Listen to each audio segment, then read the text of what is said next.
Y como Jesús penetrase por la puerta de la ciudad, todas las edificaciones de los templos se desplomaron de súbito, desfondándose en ruinas y no quedando una sola en pie.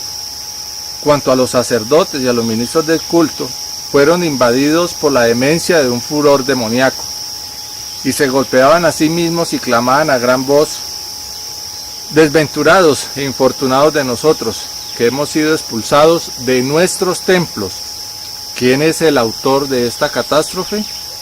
Y no podían explicarse aquel hecho y la destrucción de la ciudad. Con esta cita del Evangelio armenio de María se marca el tiempo en que el hombre triunfa sobre esta manipulación que existe sobre sus discos memorias, sobre sus chakras o vórtices energéticos. Es el accionar del hombre a través del conocimiento y la aplicación de este conocimiento en que el hombre por fin sale triunfante de esta lucha. Una lucha que culmina con esa segunda venida de mi Señor anciano de días en el corazón de los hombres. Es una lucha que el hombre reconoce hoy y se da a la tarea de darla y sobre todo de ganarla. Pero esta lucha está acompañada de un proceso que hoy vamos a identificar como el centro de la batalla. Ese proceso se llama la oración. La oración es un mecanismo que ha sido desvirtuado y banalizado a través del tiempo por las innumerables religiones que existen en este momento. Este proceso de la oración es el arma mediante el cual el hombre enfrenta este poder tenebroso que existe en este momento aquí, en nuestra sociedad. Es la oración diferente a rezar. Todas las religiones manifiestan ese rezar que adelanta el hombre sin conocer realmente qué es lo que está diciendo en estos rezos. Debemos identificar primeramente el término, rezar. Se compone de dos vocablos, res y ar. Res para simbolizar el rey del mundo, el gobernante de estos tiempos. Y ar como la orden que recibe allí en esas células para ejecutar las órdenes de la religión, las órdenes de la economía, las órdenes de la política, las órdenes de la guerra, elementos presentes en el diario vivir del hombre terrestre. Rezar es la manipulación del pensamiento que está materializado. Esta humanidad es materializada hasta en sus rezos. Recibe esta orden de este Dios del mundo de pedir materia. Ese rezar es el desfile de las fuerzas homúnculos del Dios de los ejércitos al que se invoca al repetir: que sea tu nombre engrandecido para siempre y se diga: Jehová de los ejércitos es Dios sobre Israel, y que la casa de tu siervo David sea firme delante de ti. Esta cita de la segunda de Samuel, el capítulo 7, el versículo 26, ilustra este generar de homúnculos. Homúnculo debemos identificarlo como aquella criatura del tipo mental que no se ve. Cada ocasión que el hombre pide materia, pide representada en dinero, en sexo, en poder manipular a los demás, está generando un ser, podríamos decirlo, una criatura más bien, a través de ese pensamiento. Ese pensamiento que va generando estas criaturas se van acumulando aquí en ese tejido celular. Y esa acumulación es el que le hace repetir y usar la razón sin saber qué se está diciendo al pensar. Este repetir sin usar la razón se evidencia en un símbolo manejado por el catolicismo. En esta engañosa empresa, igual a todas las otras religiones dedicadas a extraer las enseñanzas del Cristo, se utiliza un objeto conocido como la camándula. Este objeto, en el cual se repiten frases sin contenido lógico ni imágenes reales, ilustra el manejo del programa mental conocido como el 666. Es un círculo para representar el extravío del pensamiento que gira en círculos sin avanzar, con el vértigo de los sentidos que no le permiten grabar imágenes para procesar pensamientos. Es la aceptación de los antivalores como el primer 6, la aceptación de los 4 poderes que acepta como procedentes de Dios y cuya aceptación le permite disfrutar de ellos como el segundo 6, y la aceptación de un Dios material y un diablo castigador por no cumplir los mandatos de este Dios en la tierra. Es la aceptación de la dialéctica por oposición de los contrarios que acepta como este tercer 6. El mecanismo de la razón es el logro del hombre de este segundo día de creación. Es la capacidad que tiene de tomar imágenes de una memoria, que para este caso es la misma mente del hombre, y aplicarlas en un curso de vida. Con estas imágenes falsas, el hombre solamente invoca materia que le lleva a esclavizarse y a trabajar para la consecución de esta materia. Es una guerra en que el hombre se inmiscuye en toda su vida.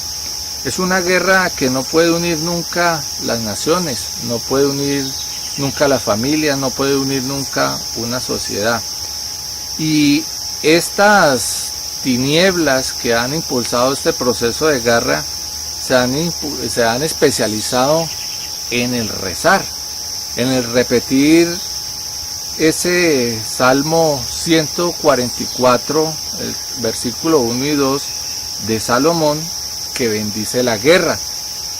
Manifiesta este salmo: bendito sea Jehová mi roca, quien adiestra mis manos para la batalla y mis dedos para la guerra. Misericordia mía y mi castillo, fortaleza mía y mi libertador, escudo mío en quien he confiado, el que sujeta a mi pueblo debajo de mí. Estas manos y estos dedos que están hechos para la guerra representan las obras del hombre. Todas las obras del hombre están encaminadas única y exclusivamente a obtener riqueza material, pasando por encima de la humanidad de otras personas. Como lo dice aquí mismo este salmo, es el que autoriza al hombre o le da un poder para que pueda esclavizar a los demás hombres o a quienes les rodea. Es así que es el pensamiento que el hombre acoge para sí, para sacar adelante una empresa material. Cuando saca esta empresa material, le da gracias a Dios, y ese darle gracias a Dios es el que lo hace llevar a las iglesias. Esas iglesias donde este hombre engañado y también por aceptación de alguna manera de estas cosas materiales, va y entrega su diezmo con la ambición de que este Dios le multiplique eso que entrega como bien material. Estas guerras del mundo, pequeñas en este momento, vemos cómo hay guerras entre familias, guerras entre amigos, guerras entre pueblos, guerras entre naciones, culmina con una guerra final, una guerra de la que todo mundo habla, identificada como Armagedón. Contrario a lo que se manifiesta en diferentes partes con relación al Armagedón como el fin del mundo, no es precisamente esto. Armagedón es la oportunidad para que el hombre pueda disponer de unos mecanismos que están intrínsecos en el hombre, como ya lo hemos visto en la célula y en esos discos memoria o logosoles que le van a permitir sacar lo mejor de sí. Es un Armagedón que se enfrenta con este proceso de oración, un proceso de oración que está identificado en todos los evangelios y en las diferentes cartas que Pablo de Tarso escribió en aquella época. Allí en el libro de Hechos, en el capítulo 10, versículo 9, manifiesta cuando Pedro sube a la azotea para orar, y dice que lo hace cerca de la hora sexta. Ya identificamos esa hora sexta en una entrega pasada.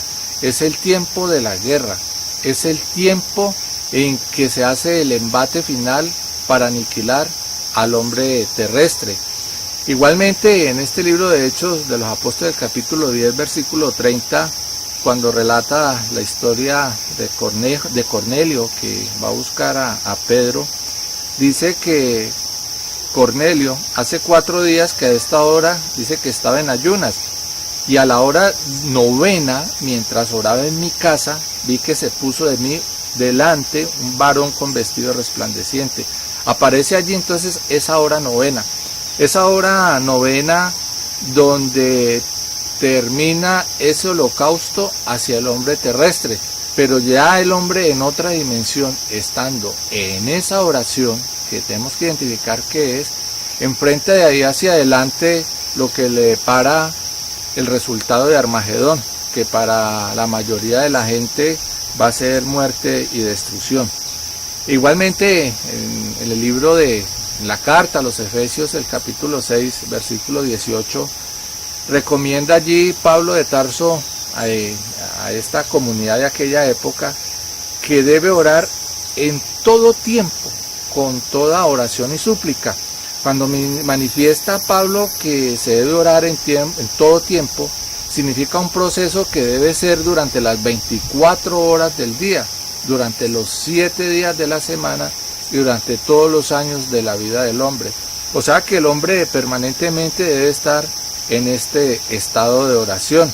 Y lo dice igualmente en la carta a los Colosenses, el capítulo 4, Pablo recomienda que debemos perseverar en esa oración, entendida como una actividad de todo el tiempo de la vida del hombre. Esta oración la podemos descifrar de manos de la segunda carta a los Corintios en el capítulo 10, versículo 3 al 6, cuando manifiesta: pues aunque andamos en la carne, no militamos según la carne. Ya identificamos lo que se encuentra allí en la célula terrestre. No obstante, el hombre tener que transitar por estos niveles de materia, en estas cápsulas de tiempo y espacio que se llaman cuerpos del primer día, del segundo día y del tercer día de creación, es solamente una herramienta que Pablo de Tarso identifica ahí, que no corresponde a la naturaleza de Dios o a la naturaleza de la creación. Es solamente una transición. Por eso manifiesta que el hombre no es de la carne, porque las armas de nuestra milicia no son carnales, no militamos según la carne. O sea que de la cita de Corintios podemos identificar que ante este embate final de las tinieblas de Armagedón no podemos enfrentarlo con supuestos refugios subterráneos o algunos otros elementos que hoy muchas comunidades, muchas naciones están adelantando, como los conocidos búnkers, para defenderse de este proceso de guerra que se asoma ya a las narices de los hombres y que no identificamos. No es con elementos materiales que se enfrenta el Armagedón, son con elementos de índole espiritual, que no son carnales, como dice Pablo de Tarso aquí en la carta a los Corintios, sino que son poderosas en Dios para la destrucción de la fortaleza. No es que Dios te venga y te vaya a asistir directamente como manifiestan las religiones, no, es esa semilla que el Padre Creador colocó para que germinara. Y esa semilla hoy, por la misma voluntad y accionar del hombre, es el que permite desarrollar estas armas para enfrentar este proceso de destrucción. Y llevando cautivo todo pensamiento a la obediencia del Cristo. Esto es puntual y es el centro de lo que es la oración. Llevando cautivo todo pensamiento a la obediencia de Cristo. Podemos ilustrar esto con lo que sucede en el mundo. Si alguien agrede a otra persona, ¿cómo reacciona? Con agresión. Si alguien roba a otra persona, ¿cómo reacciona? Con odio, con ganas de tomar revancha, de que se haga, entre comillas, justicia.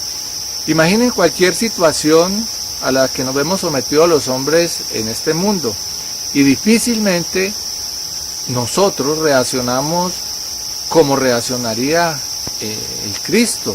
Hemos de recordar que cuando en su primera venida sabía de las intenciones de Judas Iscariote, más sin embargo, él aceptó que Judas estuviera a su lado. Hoy en día se ha desvirtuado el sentido del por qué Judas estuvo al lado del Cristo. Lo hizo para efectos de dejar un símbolo que identifica aquí la segunda de Corintios. Siempre debemos procurar pensar en todas las situaciones que somos involucrados, que son totalmente negativas, ¿cómo reaccionaría el Cristo? ¿El Cristo reaccionaría de esta manera? ¿Habríamos pensado eso? No.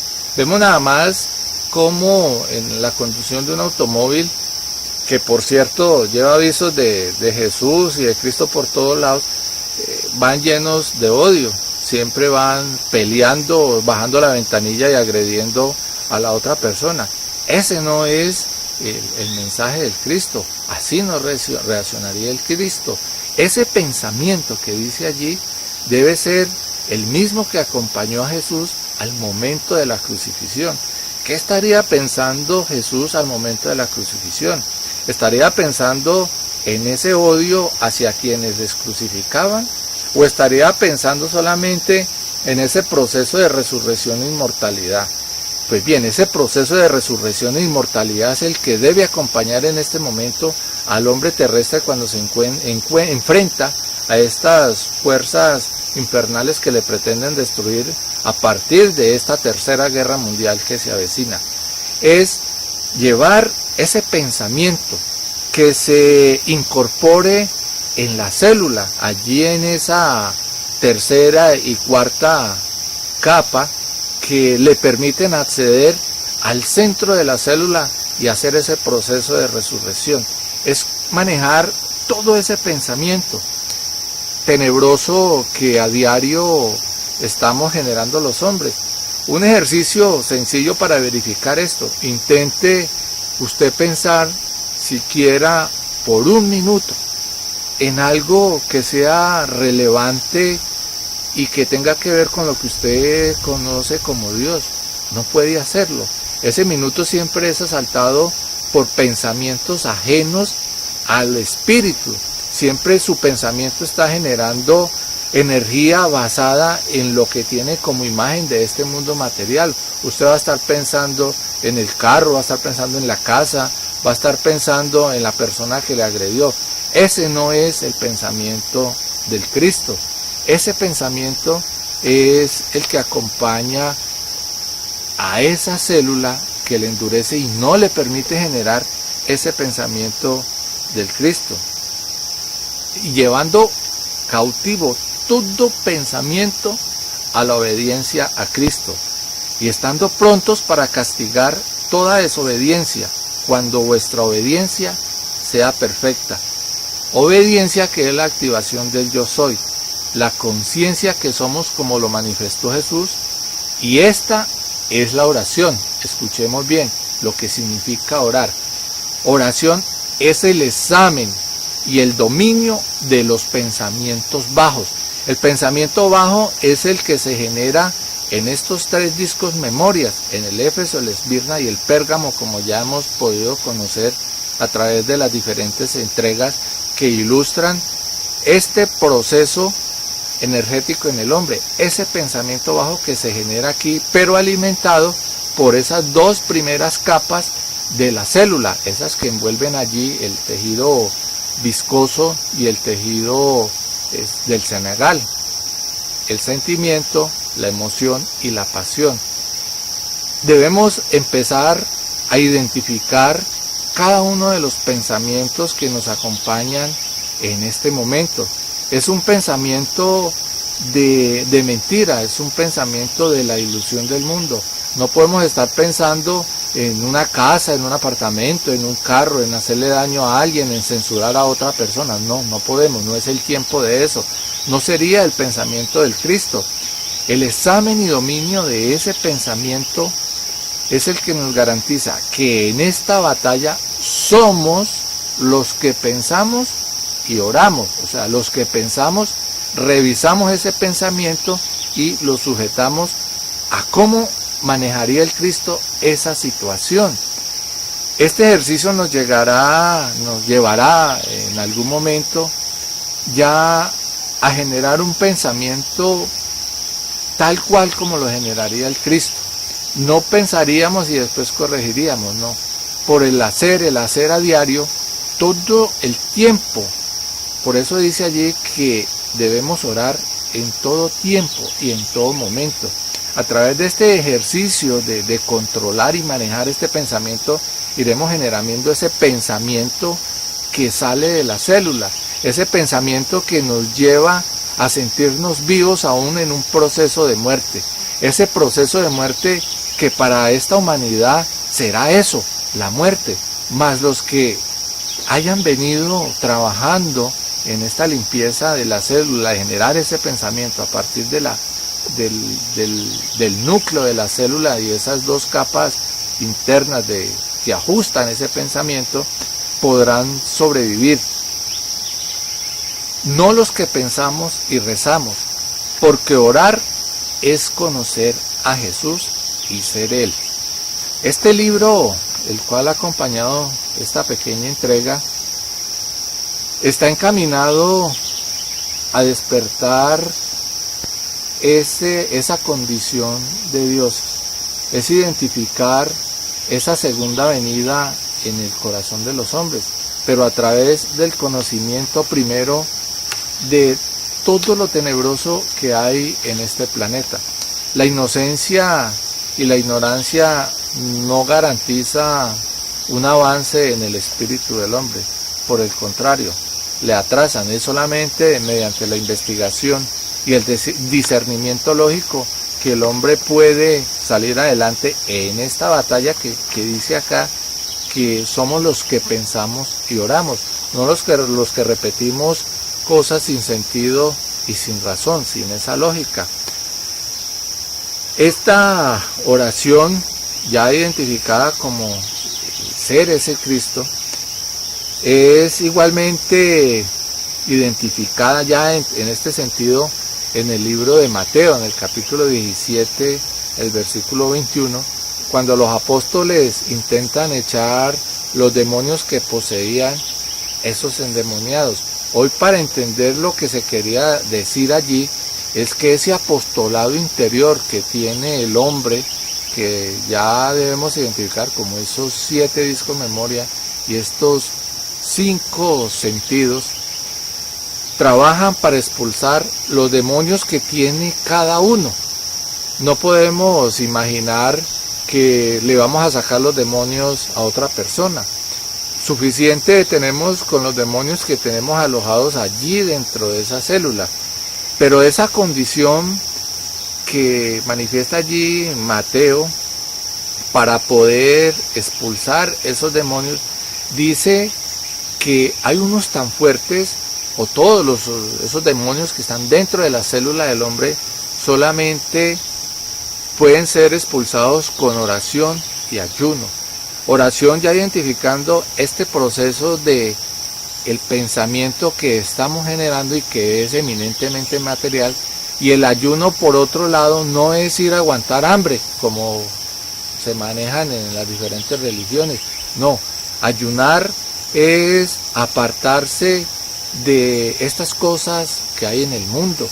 Por eso dice el anciano de los días, dice que los cuide del mundo, porque estamos aquí, pero no somos de aquí. Pero no es por obra y gracia de Jesús o de Dios que te van a cuidar porque tú crees en eso, no, es por el accionar tuyo que permites que esta fuerza que se encuentra aquí incidiendo en la vida del hombre no te toque. Entonces la oración y el ayuno tiene que ver con no permitir que esas cosas entren por nuestros sentidos y entremos nosotros dentro de estas dinámicas de apasionamiento, de sentimentalismo y demás cosas que atacan la célula humana.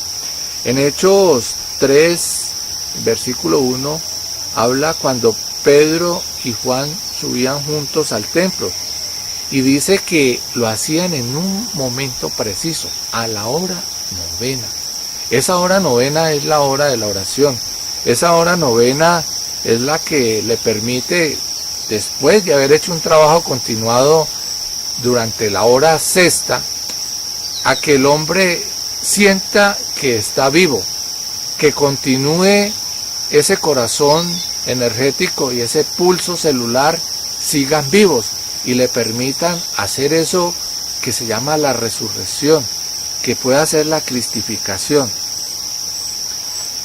Esta cristificación solamente la puede lograr aquel que interpreta.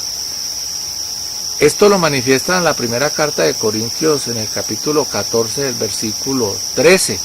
Allí nos dice que el que hable en lenguas desconocidas pida en oración que pueda interpretar. Lenguas desconocidas se entiende como ese lenguaje del mundo, el lenguaje de la fantasía. Es ese lenguaje que no le permite identificar su verdadera condición de ser, su condición de Dios o de ser crístico. Allí dice en esta carta a los Corintios que más bien dése a la tarea de interpretar, pero ¿qué tiene que interpretar? Su propia vida.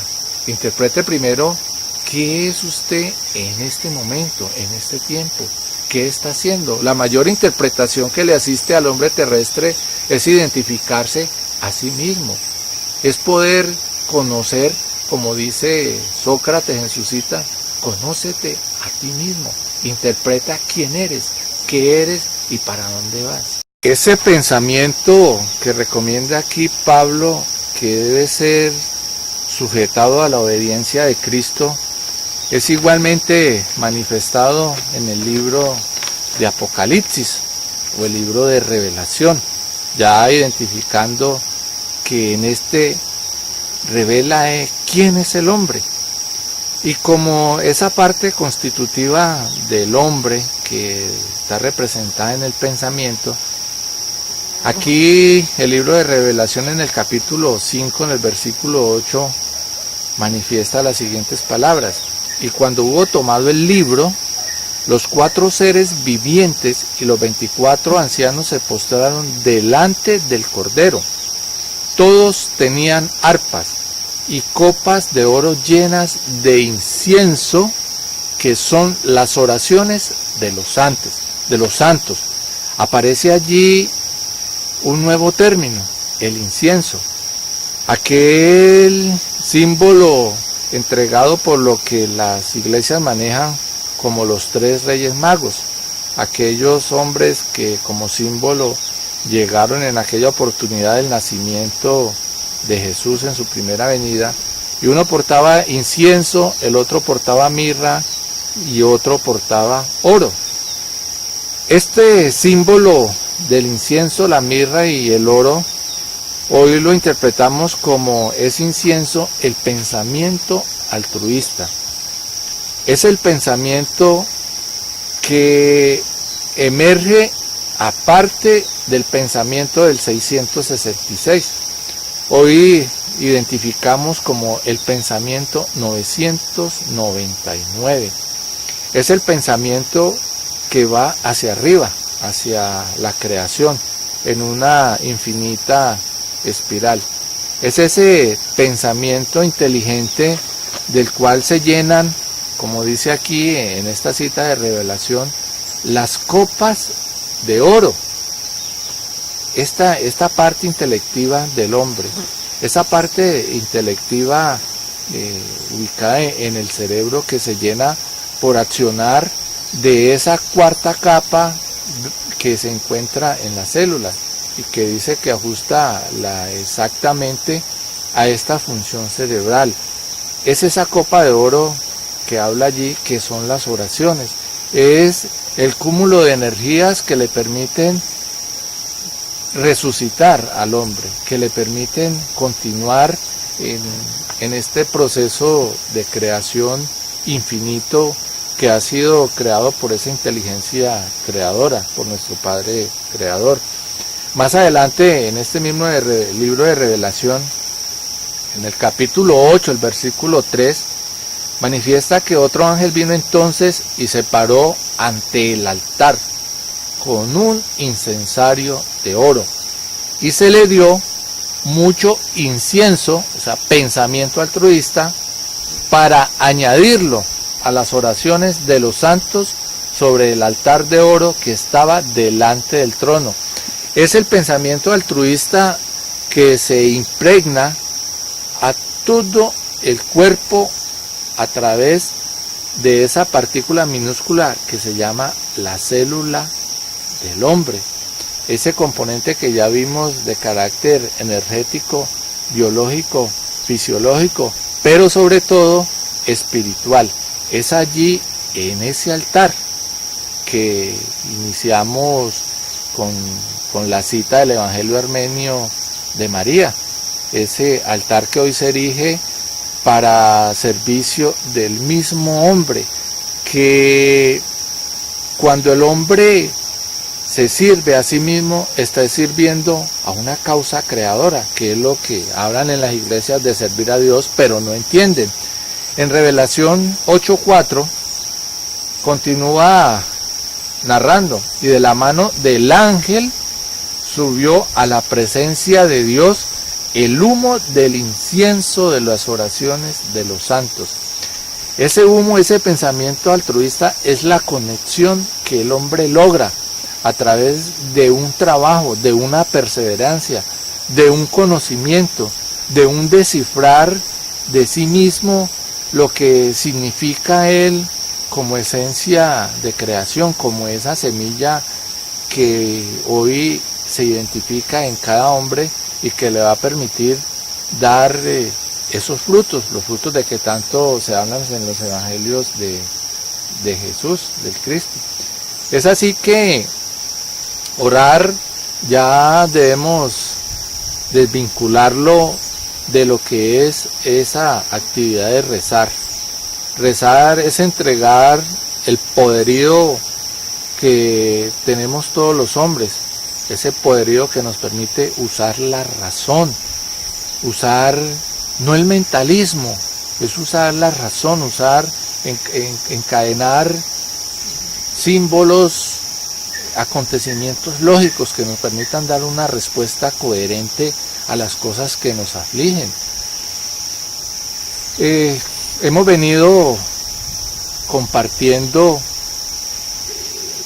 el porqué del acabose de este mundo, y es solamente en la razón, en este encadenamiento lógico y análisis de esto que estamos viviendo, que nosotros podemos encontrar esa respuesta. No es rezando. We have happening in our bodies, we know by virtue of this principle that it's part of everything else. We know that we are linked to the field through what we call thought, feeling, and emotion. And specifically, the feelings in our hearts are the language that speak to the field. It's the language that the field recognizes. The field may not recognize the mental processes of language when we say, "Dear God, please let there be peace in our world." However, the field definitely recognizes the language of the feeling when we feel the feeling in our hearts as if that peace is already there. These are the principles, some of the most subtle and the most empowering principles that were left to us by the ancients in the language of their time. Today, 400 years after the birth of Western science, we are only now beginning to understand precisely the same principles. So while we may not fully understand everything there is to know about this field, where it comes from, or why it's there, we do know enough to apply in our lives the principles that we've seen work under laboratory conditions that the ancients left for us as well. From my perspective, this is a very empowering body of information, because it takes the idea of prayer beyond any religious or spiritual tradition and makes it an inner technology that's open to everyone, regardless of our beliefs, or our lifestyles, or our bloodlines, or our heritage, or how or where we choose to live our lives. What it says to us in every moment of life, we're having a feeling. And by virtue of that feeling, we're communicating to the world around us. So rather than seeing a prayer as something that we do every once in a while, when we'd like to change our world, and then we stop the prayer and get up and walk away, perhaps we can redefine prayer as the way that we feel in our lives, and because we're always feeling in every moment in life, life becomes the prayer. Life becomes the living prayer. We can always have the feelings of peace in our hearts, whether we're driving down the freeway or studying in our classroom or going to the mall or the airport. To some degree, we can feel that feeling of peace. Life becomes the prayer. And as we look at the world around us and we see a world that so many people is changing so very, very fast, some people feel the world is absolutely out of control, feel powerless to do anything about it. These subtle principles remind us that we're part of all that we see, that the world around us is nothing more and nothing less than a reflection of what we have become from within. And in the language of those who have come before us, we're reminded that we must become the very things that we choose to experience in life. We must become the peace and the healing, the cooperation, the compassion, the love, the nurturing that we choose to experience in our lives. We must become those very things so that the field has something to mirror back to us. And in that way, we each are given the guidelines, hopefully, to help us to become better people. And as we become better people in that way, we build a better world.